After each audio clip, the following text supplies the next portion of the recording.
Hi hello എല്ലാവർക്കും my life success എന്ന YouTube ചാനലിലേക്ക് സ്വാഗതം.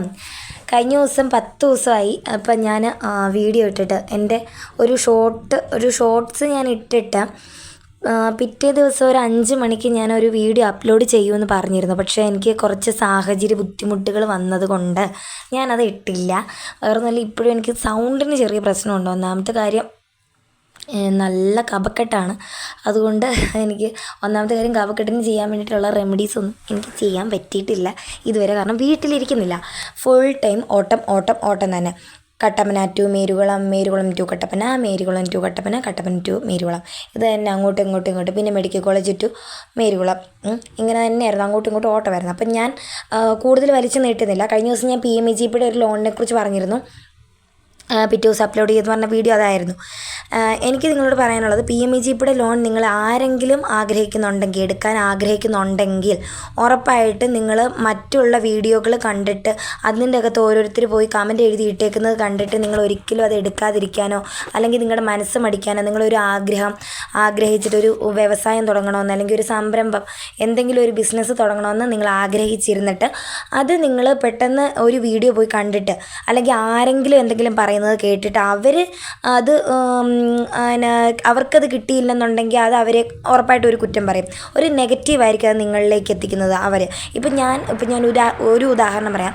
ഞാനൊരു PMEGP ലോണിന് വേണ്ടിയിട്ട് അപേക്ഷിച്ചു. ഞാൻ PMEGP ലോണിന് വേണ്ടിയിട്ട് അപേക്ഷിച്ചിട്ട് എനിക്ക് കിട്ടാതെ വന്നാൽ ഞാൻ വേറൊരാളോട് പറയും, വെറുതെയാണ് അതൊക്കെ ഓടിയിട്ട് അതിൻ്റെ പുറകിന് നടന്ന് ഓടാന്നേ ഉള്ളൂ, നമുക്കത് കിട്ടത്തില്ല, നമ്മൾ എത്ര തന്നെ പരിശ്രമിച്ചാലും നമുക്കത് കിട്ടത്തില്ല. പകുതി വഴി വെച്ച് നമ്മുടെ കയ്യിലെ പൈസയും ഇരിക്കുന്ന പൈസയും പണയം വെച്ചും ഇത് വെച്ചും നമ്മൾ പൈസ അതിലേക്ക് ഇൻവെസ്റ്റ് ചെയ്തിട്ട് നമ്മൾ അതിൻ്റെ പുറകിന് വേണ്ടി ഓടി നടന്നിട്ട് നമുക്ക് കിട്ടാതെ വരുമ്പോൾ ശരിയാണ്, അങ്ങനെ ഉള്ളവരും ഉണ്ട് കേട്ടോ. പക്ഷെ അത് ചെയ്യേണ്ട രീതിയിൽ ചെയ്യേണ്ട സമയത്ത് ചെയ്യേണ്ടതുപോലെ ചെയ്യാത്തത് കൊണ്ടാണ് അവർക്ക് അങ്ങനെ പറ്റിയത്. അപ്പം അവരങ്ങനെ നിങ്ങളോട് പറയുമ്പം നിങ്ങൾക്ക് ശരിക്കും വിഷമം വരും. നിങ്ങൾ ചെയ്യാൻ ആരംഭിച്ചിട്ട് നിങ്ങൾ തുടങ്ങി വെച്ചിട്ട് നിങ്ങൾ എടുക്കാം എന്ന് വെച്ചിട്ട് നിങ്ങൾ ആഗ്രഹിച്ചിരുന്ന കാര്യത്തിന് വേണ്ടിയിട്ട് നിങ്ങളൊരു ബിസിനസ് ചെയ്യാൻ വേണ്ടിയിട്ട് ആഗ്രഹിച്ചിരുന്നിട്ട് അതിന് വേണ്ടിയിട്ട് PMEGP ലോൺ അപ്ലൈ ചെയ്യാനിരുന്നിട്ട് ഇത് കേൾക്കുമ്പോഴത്തേക്ക് നിങ്ങളുടെ മനസ്സ് അവിടെ എന്തായി, നെഗറ്റീവ് അടിച്ച് നിങ്ങൾ ഡൗൺ ആയി. പിന്നെ നിങ്ങൾ അതിനെക്കുറിച്ച് ചിന്തിക്കുകയോ ആരെന്ത് പറഞ്ഞാലും, ഇനിയിപ്പോൾ കിട്ടിയവർ പറഞ്ഞാൽ പോലും അന്ന് നടക്കുന്ന കാര്യമല്ലെന്ന് നിങ്ങളുടെ മനസ്സ് ഓട്ടോമാറ്റിക്കലി പറയും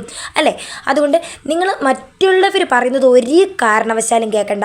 ഞാനുള്ളത് പറയാം. 5 പൈസ കയ്യിലെടുക്കാനില്ലാതിരുന്നിട്ട് ഞാൻ ഈ scheme prime minister employment generation programme എന്ന് പറയുന്ന ഈ സ്കീം PMEGPയിലേക്ക് ഞാൻ എടുത്ത് കാല് വെച്ച് അവിചാരിതമായിട്ടാണ് ഞാൻ ഇതിലേക്ക് കാലെടുത്ത് വെക്കുന്നത്, ഈ ഒരു സ്കീമിലേക്ക്. കാരണം ഞാൻ റേഷൻ കാർഡിന് വേണ്ടിയിട്ട് അപേക്ഷ വെക്കാനായിട്ട് ഞാൻ പഞ്ചായത്തിൽ ചെല്ലുമ്പോൾ വേറൊരാൾ പന്നിയുടെ ഫാം തുടങ്ങാൻ വേണ്ടിയിട്ട് എന്തെല്ലാം വേണം എന്നറിയാൻ വേണ്ടി ഒരു അപ്പച്ചൻ ഒരു ചേച്ചിയോട് ചോദിക്കുന്നത് കേട്ടിട്ട് ഇവരിങ്ങനെ ഡിസ്കസ് ചെയ്യുന്ന കണ്ടപ്പം ആ ചേച്ചി ഇങ്ങനെ പറഞ്ഞു, ഇതിനാണ് കിട്ടുന്നത് സർവീസ് സെൻറ്ററുകൾ, സർവീസ് ചെയ്യാൻ. ഇപ്പോൾ ഒരു മൊബൈൽ സർവീസ് അല്ലെങ്കിൽ ഒരു തയ്യൽ ഷോപ്പ് അല്ലെന്നുണ്ടെങ്കിൽ ഒരു എന്താ പറയുക തുണിക്കട, അങ്ങനെയുള്ള കാര്യങ്ങൾക്കൊക്കെയാണ് കൂടുതൽ ഇത് കിട്ടുന്നത്. അല്ലെങ്കിൽ ഈ ഡയറി ഫാം എന്നുള്ള നിലയിലാണ് ഈ ഫാം തുടങ്ങാനും ചിക്കൻ സെൻറ്റർ, ഫിഷ് മാർക്കറ്റ്, അങ്ങനെയൊക്കെയുള്ള ഒരു ചെറിയ ഇതുണ്ടല്ലോ.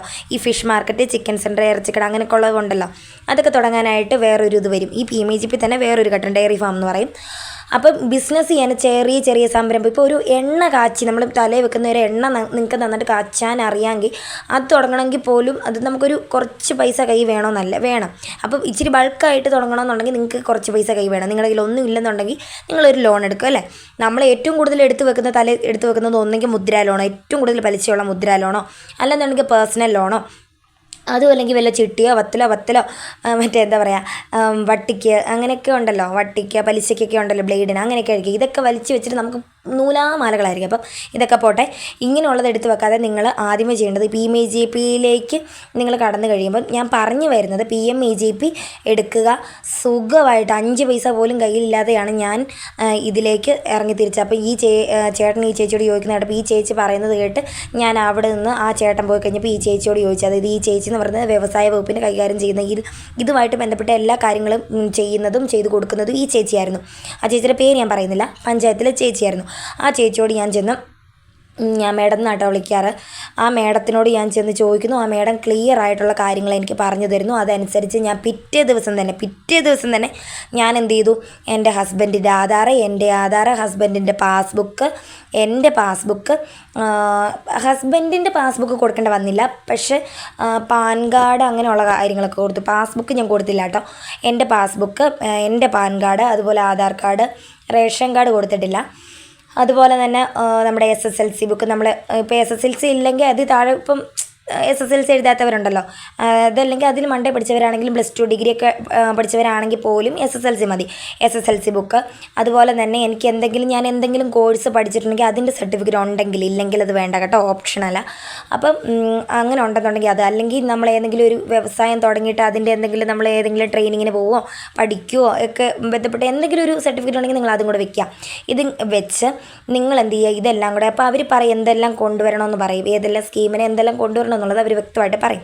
എന്നിട്ട് ഇതെല്ലാം കൂടെ നിങ്ങൾ എന്ത് ചെയ്യണം, പിറ്റേ ദിവസം തന്നെ നിങ്ങൾ അറിഞ്ഞിട്ട് ഈ കാര്യങ്ങളെല്ലാം വ്യക്തമായിട്ട് ഈ മേഡത്തിനോട് ചോദിച്ചിട്ട് ആ മേഡം പറയുന്നതിനനുസരിച്ച് നിങ്ങളിതെല്ലാം കൊടുക്കുക. ഈ പഞ്ചായത്തിൽ ഈ വ്യവസായ വകുപ്പിൻ്റെ ഈ കാര്യങ്ങളെല്ലാം ക്ലിയർ ചെയ്യുന്ന ഇതൊക്കെ ചെയ്തു തരുന്ന ആ മേഡത്തിൻ്റെ ഈ കൊടുക്കുക. ഞാൻ വ്യക്തമായിട്ട് പറയുന്നത് എന്നാന്ന് വെച്ച് കഴിഞ്ഞാൽ നിങ്ങൾക്കൊരു ഡൗട്ടും തോന്നരുത്. അതുകൊണ്ട് ഞാൻ ഇങ്ങനെ പറയുന്നത്, 9 സബ്സ്ക്രൈബേഴ്സ് എനിക്കുള്ളെങ്കിൽ പോലും ആ 9 സബ്സ്ക്രൈബേഴ്സിനും ഒരു ഡൗട്ട് തോന്നരുതല്ലോ, അതുകൊണ്ടാണ് കേട്ടോ ഞാനിങ്ങനെ പറയുന്നത്.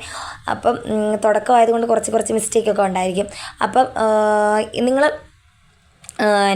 ഇത് കൊടുക്കുക. അപ്പോൾ ആ മേഡം ഇതെല്ലാം ചെയ്ത് വിട്ട് ഒരു 2 ആഴ്ച 14 ദിവസവും ഒരു 3-5 ദിവസം 14 ദിവസവും 3-5 ദിവസം കൂടെ കഴിയുമ്പോൾ കറക്റ്റായിട്ടും നിങ്ങൾക്കൊരു മെസ്സേജ് വരും, ഒരു കോള് വരും. മെസ്സേജല്ല, ഒരു കോള് വരും. അത് താലൂക്ക് ഓഫീസിൽ നിന്നായിരിക്കും, നിങ്ങളുടെ ജില്ലാ ഓഫീസിൽ നിന്ന്, താലൂക്ക് ഓഫീസിൽ നിന്നായിരിക്കും. താലൂക്ക് ഓഫീസിൽ നിന്ന് നിങ്ങൾക്ക് കോള് വരും. അവിടുത്തെ സാറായിരിക്കും, താലൂക്ക് ഓഫീസിൽ വ്യവസായത്തിൻ്റെ കൈകാര്യം ചെയ്യുന്ന ഏറ്റവും മെയിനായിട്ടുള്ളൊരു സാറായിരിക്കും. ആ സാറ് നിങ്ങളെ വിളിച്ചിട്ട് നിങ്ങളോട് പറയും, നിങ്ങൾ കൊട്ടേഷൻ എടുത്ത് വെക്കണം. നിങ്ങളത് കൊട്ടേഷൻ എടുത്ത് വെക്കണം എന്ന് പറയുന്നത്, നിങ്ങൾ എന്ത് സംരംഭമാണോ തുടങ്ങാൻ ആഗ്രഹിക്കുന്നത്, അല്ലെങ്കിൽ ബിസിനസ് ചെയ്യാനാണോ ആഗ്രഹിക്കുന്നത്, അതുമായിട്ട് ബന്ധപ്പെട്ട്. ഇപ്പോൾ നമ്മൾ ഒരു കട തുടങ്ങിയാൽ നമുക്ക് കട മാത്രം പോരല്ലോ, സാധനങ്ങൾ വേണം അല്ലേ. അപ്പോൾ ഈ സാധനങ്ങൾ നമ്മൾ എവിടെ നിന്നാണ് എടുക്കുന്നത്, നമ്മൾ ഹോൾസെയിലിനായിരിക്കും എടുക്കുന്നത്, നമ്മൾ റീറ്റെയിലിനല്ലല്ലോ, നമ്മൾ ഹോൾസെയിലിന് എടുക്കുന്ന ഒരു ഷോപ്പ്. അത് എടുക്കുന്ന കടയായിരിക്കണം. ഇപ്പോൾ എറണാകുളത്താണെങ്കിൽ, ഇപ്പോൾ നമ്മൾ ഇടുക്കിയിൽ താമസിക്കുന്നത് എറണാകുളത്തു നിന്നാണെങ്കിൽ ആ എറണാകുളത്തെ കടയുടെ തന്നെ കൊട്ടേഷൻ മേടിക്കണം. ഈ കൊട്ടേഷൻ എന്ന് പറയുന്നത് നമ്മൾ സാധനം മേടിക്കുന്നതിൻ്റെ ബില്ലാണ്. നമ്മളിപ്പം കൊട്ടേഷൻ എന്ന് പറയുന്നത് 1 രൂപ പോലും കൊടുക്കേണ്ട. ചിലർ നമ്മളെ പറ്റിക്കും, 10 രൂപ തരണം, 10,000 രൂപ തരണം, അതൊക്കെ വെറുതെയാണ്. ഒരു കാരണം വെച്ചാൽ 1 രൂപ നയാ പൈസ കൊടുത്തേക്കല്ലോ.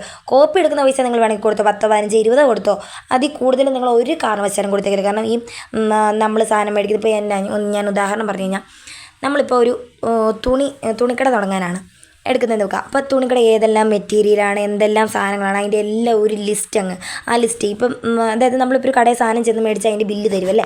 അപ്പോൾ ആ ബില്ല്, അതായത് കൊട്ടേഷൻ എന്ന് പറയും, ആ ബില്ല് നമുക്ക് മുൻകൂർ തരുന്നു. അപ്പോൾ ഈ ഹോൾസെയിലായിട്ട് എടുക്കുന്ന കട നിങ്ങൾ ചൂസ് ചെയ്ത് അന്വേഷിച്ച് നല്ല വിലക്കുറവിൽ ഇവിടെ സാധനം കിട്ടും, നല്ല ക്വാളിറ്റി ഉള്ള സാധനം കിട്ടും. ഓൾമോസ്റ്റ് നിങ്ങൾക്കൊരു ബഡ്ജറ്റ് ഉണ്ടായിരിക്കുമല്ലോ, അതനുസരിച്ച് നിങ്ങൾ ചെയ്യുക. അതിനെക്കുറിച്ച് ഇപ്പോൾ എനിക്ക് കൂടുതലായിട്ട് വിശദീകരിക്കാൻ എനിക്ക് പറ്റത്തില്ല, കാരണം നിങ്ങളാണല്ലോ, നിങ്ങൾക്കല്ലേ അറിയാമെന്ന്.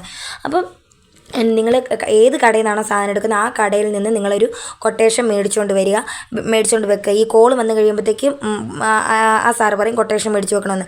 ഈ കോള് വരുന്നത് എന്തിനാണ്, ഈ കൊട്ടേഷൻ മേടിച്ച് വെക്കണമെന്ന് പറയാനല്ല ആ സാറ് താലൂക്ക് ഓഫീസിൽ നിന്ന് വിളിക്കുന്നത്. മറിച്ച് നിങ്ങളൊരു ലെറ്റർ വന്ന് കൈപ്പറ്റണം എന്ന് പറയും. 300 രൂപ അടച്ച് നിങ്ങൾ ആ ലെറ്റർ കൈപ്പറ്റുക. ആ ലെറ്റർ കൈപ്പറ്റുക എന്ന് പറഞ്ഞാൽ നിങ്ങൾ ഈ ലോണിന് വേണ്ടി വെച്ചത് ആ ലോണിന് വേണ്ടി PMEGP അപേക്ഷ കൊടുത്തു. ആ PMEGP-ന്ന് ആ ലോണിനുള്ള എല്ലാ കാര്യങ്ങളും ശരിയാണ്. ലോണിനുള്ളതല്ല, ഈ സ്കീമിന് വേണ്ടിയിട്ട് നിങ്ങൾക്ക് ബാങ്കിൽ പോയി ചോദിക്കാൻ വേണ്ടിയിട്ട് അവർ ലെറ്റർ തയ്യാറാക്കുന്നു താലൂക്ക് ഓഫീസിൽ നിന്ന്. പഞ്ചായത്ത് മുഖേന അയക്കുന്ന ലെറ്റർ താലൂക്ക് ഓഫീസിൽ ചെല്ലുന്നു. താലൂക്ക് ഓഫീസിൽ നിന്ന് നമ്മൾ 300 രൂപ അടച്ച് മേടിക്കുന്ന ഈ ലെറ്റർ നിങ്ങൾ നേരെ കൊണ്ടുവന്ന് എവിടെ കൊടുക്കണം, നിങ്ങളുടെ അടുത്തുള്ള യൂണിയൻ ബാങ്കിൽ. അതായത് നമുക്ക് യൂണിയൻ ബാങ്കിലായിരിക്കും, എനിക്ക് തോന്നുന്നു യൂണിയൻ ബാങ്കിലാണ് അതിൻ്റെ കൂടുതൽ കാര്യങ്ങൾ. ഈ PMEGP സംബന്ധിച്ചിടത്തോളം എല്ലാ കാര്യങ്ങളും ചെയ്യുന്ന യൂണിയൻ ബാങ്കാണെന്ന് എനിക്ക് തോന്നുന്നത്. പിന്നെ കേന്ദ്ര സർക്കാരിൻ്റെ ബാങ്ക് ഏതാണോ ഉള്ളത്, യൂണിയൻ ബാങ്കാണ് മെയിനായിട്ട്. ഈ ഫെഡറൽ ബാങ്കിനെ കുറിച്ച് എനിക്ക് അങ്ങനെ അറിയത്തില്ല കേട്ടോ. ഞാൻ യൂണിയൻ ബാങ്കിലാണ് വെച്ചത്. അതുകൊണ്ട് യൂണിയൻ ബാങ്കിലാണെന്നുണ്ടെങ്കിൽ നിങ്ങൾ കൊടുക്കുക. അത് നിങ്ങൾ അന്വേഷിക്കുക കേട്ടോ. യൂണിയൻ ബാങ്കിൽ കൊണ്ട് കൊടുക്കുക. ഞാൻ എൻ്റെ ഒരു അനുഭവമാണ് പറയുന്നത്, നിങ്ങൾക്ക് ആർക്കെങ്കിലും ഉപകരിക്കട്ടെ എന്ന് കരുതിയിട്ടാണ് ഞാനിങ്ങനെ പറയുന്നത്. യൂണിയൻ ബാങ്കിൽ കൊണ്ട് കൊടുത്തതിന് ശേഷം നിങ്ങൾ ആദ്യം ചെയ്യേണ്ടത്, ഇത് സാധാരണ നമ്മൾ അക്കൗണ്ടിൽ പൈസ ഇട്ട് തരുന്നോ അല്ലെങ്കിൽ ക്യാഷ്യറുടെ അടുത്തൊന്നും കൊണ്ട് കൊടുക്കരുത് കേട്ടോ. മാനേജറെ തന്നെ നിങ്ങൾ കാണണം. മാക്സിമം മാനേജറെ കാണാതിരിക്കാനുള്ള എല്ലാ വഴികളും അവിടെ തുറന്നു വന്നിരിക്കുക. അതായത് കാണാതിരിക്കാൻ എന്തെല്ലാം ചെയ്യാവോ അവർ മാനേജർ ഇരിക്കുമ്പോൾ ഇത് കാണുന്നത് പറയും, നാളെ വാ, നാളത്തേക്ക് വാ, അത് കഴിഞ്ഞ് വാ എന്ന് പറയും. ജസ്റ്റ് ഒന്ന് വായിക്കുമായിരിക്കും. എങ്കിൽ പോലും അവർ നമ്മുടെ വീട്ടിലോ അല്ലെങ്കിൽ ഇൻസ്പെക്ഷൻ വരാനായിട്ട് അവർ കുറേ മടിക്കും. അപ്പോൾ നമുക്ക് ഇൻസ്പെക്ഷനൊക്കെ വരും കേട്ടോ, നമ്മുടെ വീട് നോക്കാനൊക്കെ ആയിട്ട് വരും. അതൊന്നും വലിയ പേടിക്കാനുള്ള കാര്യമൊന്നുമല്ല. എൻ്റെ വീടൊന്നും നോക്കാനായിട്ടൊന്നും വന്നില്ല. അതൊക്കെ അവർക്ക് റിസ്ക് പിടിച്ച കാര്യമാണ്. എന്നാലും റിസ്ക് ആണെങ്കിൽ പോലും ഇവർ വരുന്നവരും ഉണ്ട് കേട്ടോ. നിങ്ങൾ ചെന്ന് ഈ മാനേജറെ കാര്യം പോലെ തന്നെ പറഞ്ഞ് മനസ്സിലാക്കി ധരിപ്പിക്കുക. അപ്പോൾ അതിന് മുന്നേ തന്നെ ഇത് കൊണ്ട് കൊടുക്കുമ്പോൾ അവർ പറയും, കൊട്ടേഷൻ എടുത്തുകൊണ്ട് വരാൻ പറയും. ഈ ബാങ്ക് മാനേജർ പറയും. ബാങ്ക് മാനേജറെ കാണുന്നതിനോടൊപ്പം തന്നെ അസിസ്റ്റൻറ്റ് മാനേജറെ കാണണം. കാരണം യൂണിയൻ ബാങ്കിൽ കൂടുതലും ഇരിക്കുന്നത് ഈ ഹിന്ദിക്കാരും തെലുങ്കുകാരും അങ്ങനെയുള്ള സാറുമാരായിരിക്കും ഇരിക്കുന്നത്. അപ്പം ഈ കാരണം നമ്മുടെ സർക്കാരില്ലേ വിശ്വാസം തീരെ ഇല്ലാത്തത് കൊണ്ടായിരിക്കണം അങ്ങനെയുള്ള ആൾക്കാരെ ഇവിടെ കൊണ്ടിരുത്തുന്നത്. ഞാൻ ചുമ്മാനാട്ടോ.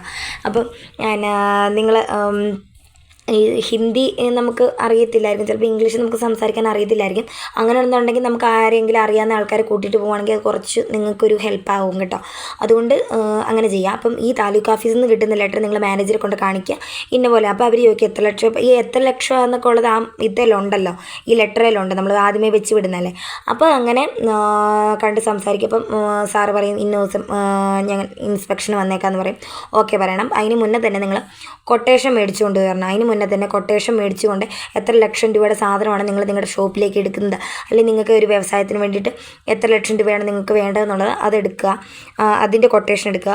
ഇത് കടയിൽ നിന്ന് എടുക്കുന്നതെന്ന് വെച്ചാൽ എടുക്കുന്ന ബില്ല് മേടിക്കുക. എന്നിട്ട് ആ ബില്ല് മേടിക്കുമ്പോൾ ഒരു കാര്യമുണ്ട്, ആ ബില്ല് മേടിച്ചതെല്ലാം ലോണൊക്കെ സാക്ഷനായി കഴിഞ്ഞ് കഴിഞ്ഞാൽ ആ കടയിൽ തന്നെയാണ് ഇവർ ബാങ്കിൽ നിന്ന് നേരിട്ട് അങ്ങോട്ട് പൈസ അയച്ചു കൊടുക്കണം. നമ്മുടെ കയ്യിൽ ഒരു കാരണവശാലും പൈസ തരത്തില്ല, നമ്മുടെ കൈ തരത്തില്ല. അപ്പം അതിന് മുന്നേ തന്നെ സാറ് ഈ മാനേജർ ഈ ലെറ്റർ വായിച്ചതിന് ശേഷം സിവിൽ നോക്കാമെന്ന് പറയും കേട്ടോ. ഞാൻ ഇടയ്ക്ക് വിട്ടുപോയി. സിവിൽ നോക്കണമെന്ന് പറയും. ആധാർ തരാൻ പറയും, തന്നിട്ട് പോകാൻ പറയും. ആധാർ മാത്രം മതി എന്ന് തോന്നുന്നു. ആധാർ കൊടുക്കുക. മറ്റേ അസിസ്റ്റൻറ്റ് മാനേജർ ആധാർ ചെക്ക് ചെയ്യും. ആധാറിൻ്റെ സിവിൽ സ്കോർ ചെക്ക് ചെയ്യും. സിവിൽ നോക്കിയിട്ട് അത് ചെക്ക് ചെയ്തിട്ട് എങ്ങനെ ഉണ്ടെന്ന് നോക്കിയിട്ടായിരിക്കും നമുക്ക് ഈ ലോണിൻ്റെ എമൗണ്ട് തരും. ഇപ്പം നമ്മളൊരു 5 രൂപ വെച്ചാൽ നമ്മൾ 5 രൂപ ആഗ്രഹിക്കുന്നെങ്കിൽ ഇപ്പം ഞാൻ പറഞ്ഞു തരുവാണ്, 5 രൂപ അത് നമ്മളോട് അവർ പറയല കേട്ടോ. 5 രൂപ ആണ് നിങ്ങൾക്ക് വേണമെന്നുണ്ടെങ്കിൽ നിങ്ങളൊരു 7 രൂപ വെച്ചേക്കണം. കാരണം 7 രൂപ വെച്ചാൽ നിങ്ങൾക്ക് ഒരു 5 രൂപ കിട്ടുള്ളൂ, ബാങ്കിൽ നിന്ന് കിട്ടുള്ളൂ. 5 വെക്കുന്നതെങ്കിൽ നിങ്ങൾക്ക് ഒരു 3 4 ഒക്കെ ആയിരിക്കും കിട്ടുന്നത്. അപ്പം അതനുസരിച്ച് നിങ്ങൾ കാര്യങ്ങൾ വെക്കുക കേട്ടോ. പിന്നെ സിവിൽ നോക്കിയിട്ട് ഓക്കെ ആണെന്നുണ്ടെങ്കിൽ നിങ്ങൾക്ക് വേറെ എന്തെങ്കിലും ലോൺ എടുത്തിട്ട് നിങ്ങൾ അടയ്ക്കാതിരിക്കുകയോ കുടിശ്ശികയോ അങ്ങനെ എന്തെങ്കിലുമൊക്കെ ഉണ്ടെങ്കിൽ കിട്ടത്തില്ല. നിങ്ങളത് നോക്കണ്ട. പിന്നെ നിങ്ങളുടെ ഭാഗത്ത് തെറ്റില്ലെന്നുണ്ടെങ്കിൽ നിങ്ങൾ അടയ്ക്കാതിരിക്കുകയോ നിങ്ങളുടെ ഭാഗത്തു നിന്ന് വന്ന മിസ്റ്റേക്ക് അല്ല എന്നുണ്ടെങ്കിൽ ഏതെങ്കിലും വിധേന നിങ്ങൾ ആരെ കൊണ്ടെങ്കിലും ഒരു ലെറ്റർ എഴുതിപ്പിക്കുകയോ അങ്ങനെയൊക്കെ ഉണ്ടെന്നുണ്ടെങ്കിൽ ലെറ്റർ എഴുതി കൊണ്ട് കൊടുക്കുകയോ ചെയ്യുകയാണെന്നുണ്ടെങ്കിൽ ഉറപ്പായിട്ടും നിങ്ങൾക്ക് അങ്ങനെ കൊടുക്കാന്നേ ഉള്ളൂ. അങ്ങനെ നിങ്ങൾക്ക് ചിലപ്പോൾ കിട്ടും. നിങ്ങൾ കാര്യം പോലെ തന്നെ അവരെ പറഞ്ഞ് മനസ്സിലാക്കിയാൽ മതി. അപ്പം അവർ ഓക്കെ പറഞ്ഞോളൂ, ഓക്കെ കുഴപ്പമില്ല എന്ന് പറയും കേട്ടോ. പിന്നെ നിങ്ങൾക്ക് വേറെ നിങ്ങൾ കുടിശ്ശികയില്ല, അല്ലെങ്കിൽ നിങ്ങളുടെ സിവിലും കാര്യങ്ങളൊക്കെ ഓക്കെയാണ്, നിങ്ങൾക്ക് വേറെ ഒരു ലോൺ എടുത്തിട്ട് അല്ലെങ്കിൽ ഒരു 10-20 ലോൺ എടുത്ത് വെച്ചിട്ട് ഇത് എടുക്കാമെന്ന് വെച്ചാൽ അങ്ങനെ നടക്കത്തില്ല കേട്ടോ. അത് ഞാൻ ഇപ്പോഴേ പറയുവാണ്. അപ്പം പിന്നെ നിങ്ങൾക്ക് അടയ്ക്കാൻ ശേഷിയുണ്ടോ എന്ന് അവർ വീടൊക്കെ വന്ന് നോക്കുക, ഒരു അറ്റ്മോസ്ഫിയറൊക്കെ വന്ന് നോക്കും. ഇനിയിപ്പോൾ വാടകയ്ക്ക് കിടക്കുന്നുണ്ടെന്നുണ്ടെങ്കിൽ നിങ്ങൾ വേറെ എവിടെയെങ്കിലും സ്ഥലമൊക്കെ ഉണ്ടെന്നുണ്ടെങ്കിൽ അതൊക്കെ വ്യവസായം മറ്റേ നമ്മുടെ പഞ്ചായത്തിൽ നിന്ന് പറഞ്ഞു തരും കേട്ടോ. വാടകയ്ക്ക് കിടക്കുന്നവർക്കും ഈ ലോണൊക്കെ കിട്ടുന്നുണ്ട്. അത് കരുതി നിങ്ങൾ പേടിക്കണ്ട. ഇനിയിപ്പോൾ വാടകയ്ക്ക് കിടക്കുന്നവർ ഈ വീഡിയോ കാണുന്നുണ്ടെങ്കിൽ അയ്യോ ഞങ്ങൾക്കൊന്നും കിട്ടത്തില്ല അങ്ങനെ ഇങ്ങനെയെന്ന് പറഞ്ഞ് നിങ്ങൾ ഈ സ്കിപ്പ് ചെയ്ത് വിടണ്ട, അല്ലെങ്കിൽ ഈ വീഡിയോ കാണാതിരിക്കല്ലേ. കാണാതിരിക്കരുതെന്നല്ല, നിങ്ങൾ പെട്ടെന്ന് അതങ്ങനെ ചിന്തിക്കേണ്ട എനിക്ക് കിട്ടത്തില്ല എന്നാൽ പിന്നെ ഇത് കാണണ്ട എന്ന് വിചാരിക്കേണ്ട. കിട്ടും, വാടകയ്ക്ക് കിടക്കുന്നവർക്കും കിട്ടും. അതിൻ്റേതായ കുറച്ച് പ്രൊസീജിയറൊക്കെ ഏതാണ്ടൊക്കെ ഉണ്ട്, അത് ചെയ്താൽ മതി, അതൊന്നും കുഴപ്പമൊന്നുമില്ല. പിന്നെ നിങ്ങൾ എന്താ പറയുക, സിവിൽ മാക്സിമം നിങ്ങൾ സ്കോർ ചെയ്യാൻ നോക്കണം. എങ്ങനെയെന്ന് വെച്ച് കഴിഞ്ഞാൽ ഈ ആരെങ്കിലുമൊക്കെ കറണ്ട് ബില്ലൊക്കെ അടയ്ക്കണമെന്നുണ്ടെങ്കിൽ നിങ്ങൾ എന്ത് ചെയ്യണം, അവർ പൈസ തരുമ്പോൾ നമ്മളതങ്ങ് അടച്ച് വിട്ടേക്കണം. നമ്മുടെ അക്കൗണ്ടിൽ പൈസ ഉണ്ടെന്നുണ്ടെങ്കിൽ നമ്മൾ മറ്റുള്ളവരുടെ ആണെങ്കിൽ പോലും അടച്ചു വിടാൻ നോക്കണം. അവർ പൈസ തരുമ്പോൾ നമ്മുടെ അക്കൗണ്ടിൽ പൈസ ഉണ്ടെങ്കിൽ അടച്ചു വിട്ടാൽ മതി.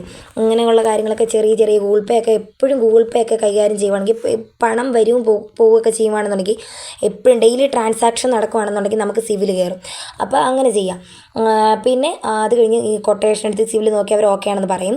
അതിനുശേഷം കൊട്ടേഷൻ എടുത്തുകൊണ്ട് വരാൻ പറയും. കൊട്ടേഷൻ എടുത്തുകൊണ്ട് നിങ്ങൾ പെട്ടെന്ന് തന്നെ കൊണ്ടു കൊടുക്കുക. ഓരോ കാര്യങ്ങൾ പെട്ടെന്ന് നീക്കി നമ്മൾ ഓരോ കാര്യങ്ങൾ പെട്ടെന്ന് ചെയ്യുന്നതിനനുസരിച്ചായിരിക്കും അവർ ഈ കാര്യങ്ങൾ നമുക്ക് ചെയ്തു തരിക. നമ്മൾ ഡൗൺ ആണെന്നുണ്ടെങ്കിൽ അവരും ഡൗൺ ആയിരിക്കും. ഓക്കെ, അപ്പോൾ നിങ്ങൾ ചെയ്യേണ്ട കാര്യം എന്താണെന്ന് വെച്ചാൽ ഇതാണ്.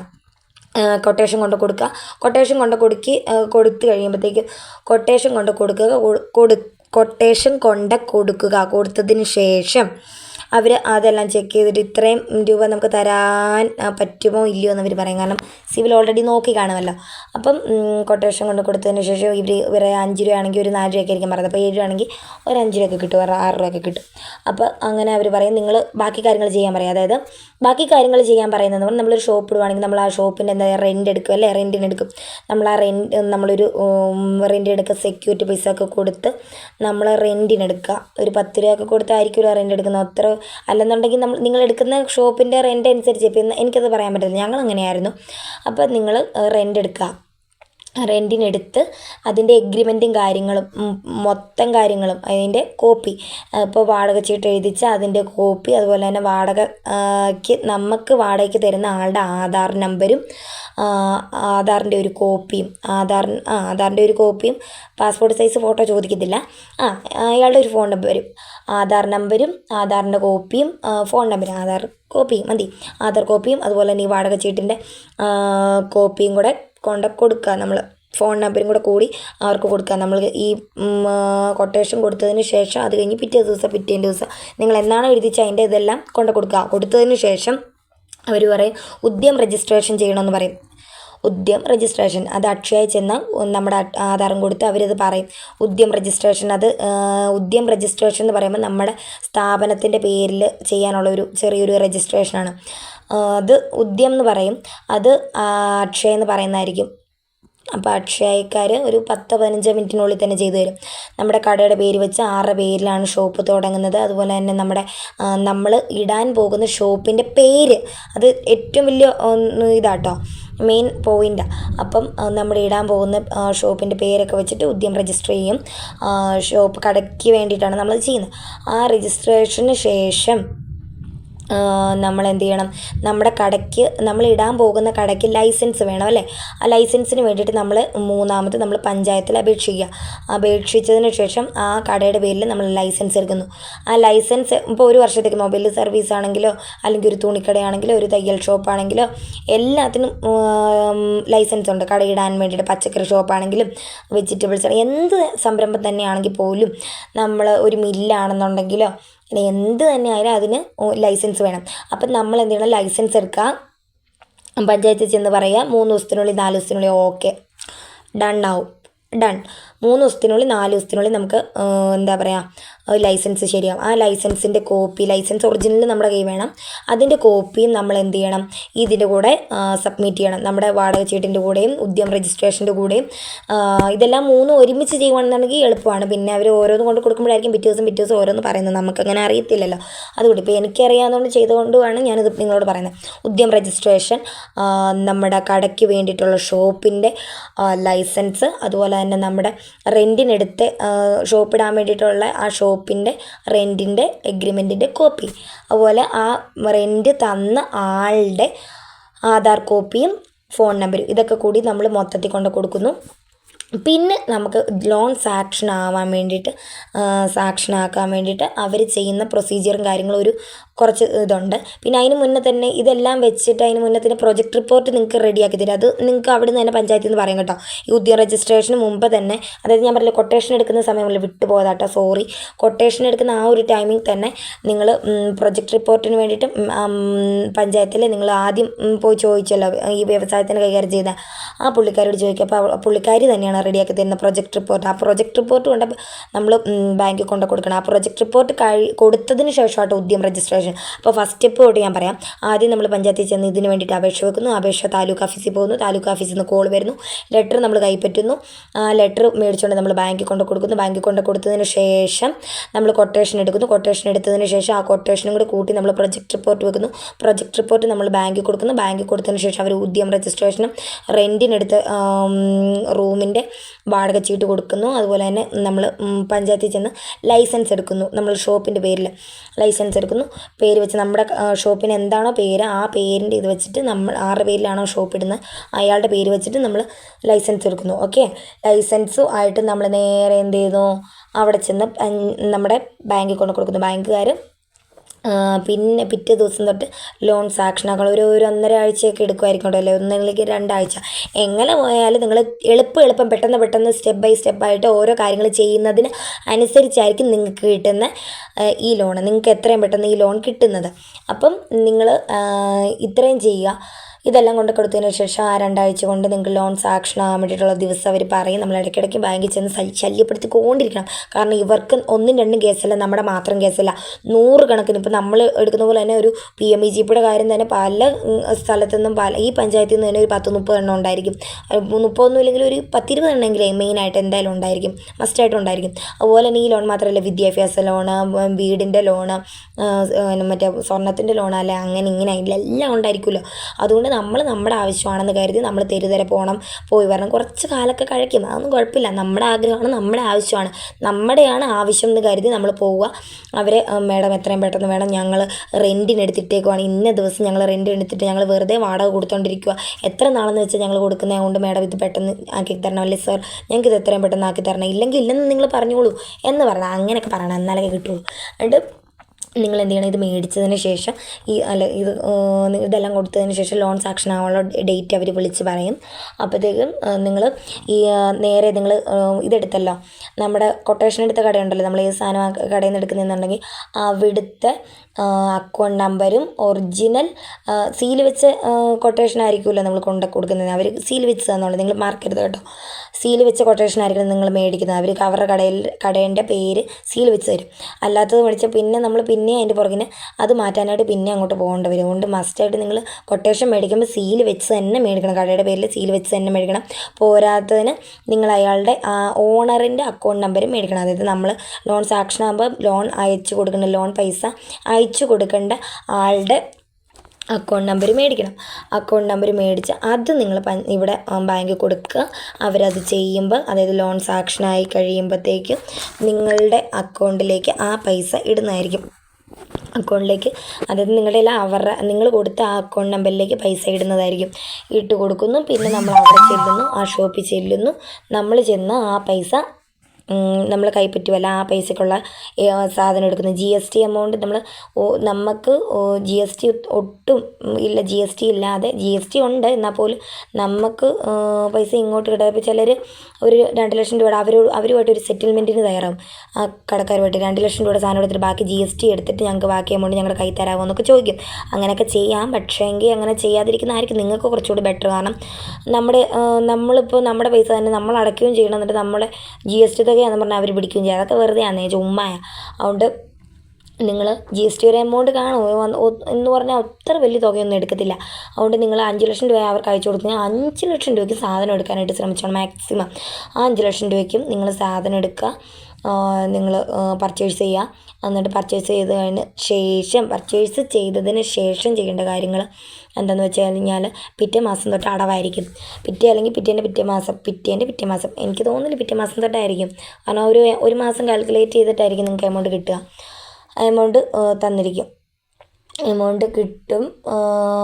ആ എമൗണ്ടുമായിട്ട് നിങ്ങൾ എന്ത് ചെയ്യുക, നേരെ ആ കടയിലോട്ട് അയച്ചു കൊടുക്കുന്ന ആ പൈസയ്ക്ക് നിങ്ങൾ സാധനം എടുക്കുക. നിങ്ങൾ എന്ത് ചെയ്യണം, ആ എമൗണ്ട് അങ്ങോട്ട് അയച്ചു കൊടുക്കുന്നതിന് പുറകെ നിങ്ങൾ പിറ്റേ ദിവസം നിങ്ങൾ കടയിൽ ചെന്നിട്ട് അയച്ചു കൊടുക്കുന്നെങ്കിൽ നിങ്ങൾ ഷോപ്പിൽ ചെന്നിട്ട് ബാങ്കിലോട്ടൊന്ന് വിളിച്ച് പറഞ്ഞാൽ മതി, മേഡം ഞങ്ങളിവിടെ സ്ഥലത്തെത്തി, മേഡം അയക്കാമോ എന്ന് ചോദിക്കുക. അപ്പം നിങ്ങൾക്ക് അവരുടെ അക്കൗണ്ടിലേക്ക് പൈസ ഇടും, നിങ്ങൾക്ക് സാധനം പർച്ചേസ് ചെയ്യാം.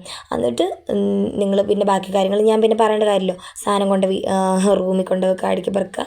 പിറ്റേ ദിവസം നിങ്ങൾക്ക് സമയം ഉള്ളതുപോലെ നിങ്ങൾ ഉദ്ഘാടനം വെക്കുക. നിങ്ങൾ സ്റ്റാർട്ടിങ് തുടങ്ങുക. 1 രൂപ പോലും നമ്മൾ ലോൺ എടുത്തിട്ടാണ് ഇടുന്നത്. 1 രൂപ പോലും ഒരുത്തനും കടം കൊടുക്കേണ്ട കാര്യമില്ല. അതിനെക്കുറിച്ച് ഞാൻ പിന്നീട് വീഡിയോ ചെയ്യുന്നതായിരിക്കും.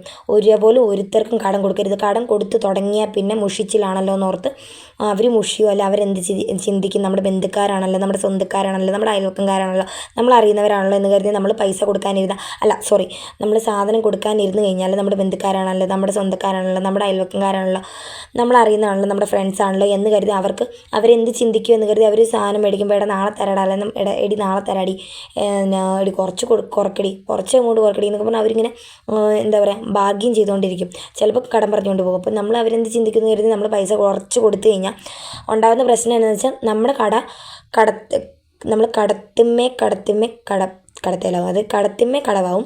നമ്മുടെ ഷോപ്പ് ആദ്യത്തെ മാസം തന്നെ താന്നു. അതിപ്പോൾ നിങ്ങൾ പോയി ചത്താൽ മതി. അതുകൊണ്ട് ഒരു മനസാക്ഷിയും വിചാരിക്കേണ്ട. വാങ്ങിക്കുന്നവൻ വാങ്ങിച്ചാൽ മതി. നമ്മൾ കൊടുക്കുന്ന റേറ്റ് അവൻ വാങ്ങിക്കാൻ തയ്യാറാണെങ്കിൽ, അവൾ വാങ്ങിക്കാൻ തയ്യാറാണെങ്കിൽ അവൾ വാങ്ങിച്ചോളും. ഇല്ലയെന്നുണ്ടെങ്കിൽ അവർ അടുത്ത കടയിൽ പോയിക്കോട്ടെ. വേറെ ആൾക്കാർ നമ്മുടെ അടുത്തേക്ക് വരും. അതുകൊണ്ട് നിങ്ങളൊരു കാരണവശാലും കടം കൊടുക്കരുത്. അതുകൊണ്ട് നിങ്ങളിങ്ങനെ ചെയ്യുക. പിന്നെ എന്താ പറയുക, ലോൺ എടുത്തിട്ടാണ് എന്നുള്ള ഒരു ബോധം വേണം. കുറച്ച് സേവിങ്സ് വേണം. കിട്ടുന്ന പൈസ മുഴുവൻ നമ്മൾ കടയിലേക്ക് തന്നെ ഇൻവെസ്റ്റ് ചെയ്യാതെ അല്ലെങ്കിൽ മറ്റുള്ള കാര്യത്തിന് ഇൻവെസ്റ്റ് ചെയ്യാതെ കുറച്ച് സേവിങ്സ് ആക്കി വെച്ചിട്ട് ലാഭം ആദ്യം തന്നെ നിങ്ങൾ ലാഭം എത്ര കിട്ടുന്നുണ്ട്, അതുപോലെ എത്ര ചിലവാകുന്നുണ്ട്, ഇങ്ങനെയുള്ള ഇന്ന കാര്യങ്ങൾ നിങ്ങളൊരു ഡയറിയിൽ ഒരു ബുക്കിൽ നിങ്ങൾ സ്വന്തമായിട്ട് എഴുതി വെച്ച് കാൽക്കുലേറ്റ് ചെയ്ത്, ആദ്യ മാസമൊന്നും നമുക്ക് കാൽക്കുലേറ്റ് ചെയ്യാൻ പറ്റില്ല, പിറ്റേ മാസമൊക്കെ തൊട്ട് നമുക്ക് കാൽക്കുലേറ്റ് ചെയ്യാൻ പറ്റുള്ളൂ. കാരണം വെച്ചാൽ അപ്പോഴത്തേക്കല്ലേ ഒരു കച്ചവടമൊക്കെ ആയി വരുള്ളൂ. അതുകൊണ്ട് അതനുസരിച്ച് നിങ്ങൾ ചെയ്യാം. പിന്നെ എന്താ പറയുക, അപ്പോൾ അതനുസരിച്ച് നിങ്ങൾ കാര്യങ്ങൾ ചെയ്യാം. അപ്പം ഇത്രയൊക്കെ ഉള്ളൂ എനിക്ക് പറയാനായിട്ട്. ഇങ്ങനെയൊക്കെ ഡീറ്റെയിൽ ആയിട്ട് പറയാനേ എനിക്ക് അറിയത്തുള്ളൂ. കൂടുതലായിട്ട് ഇനി എന്തെങ്കിലും ഒരു സംശയം ഉണ്ടെങ്കിൽ നിങ്ങൾ ചോദിച്ചാൽ മതി, ഞാൻ പറയാം.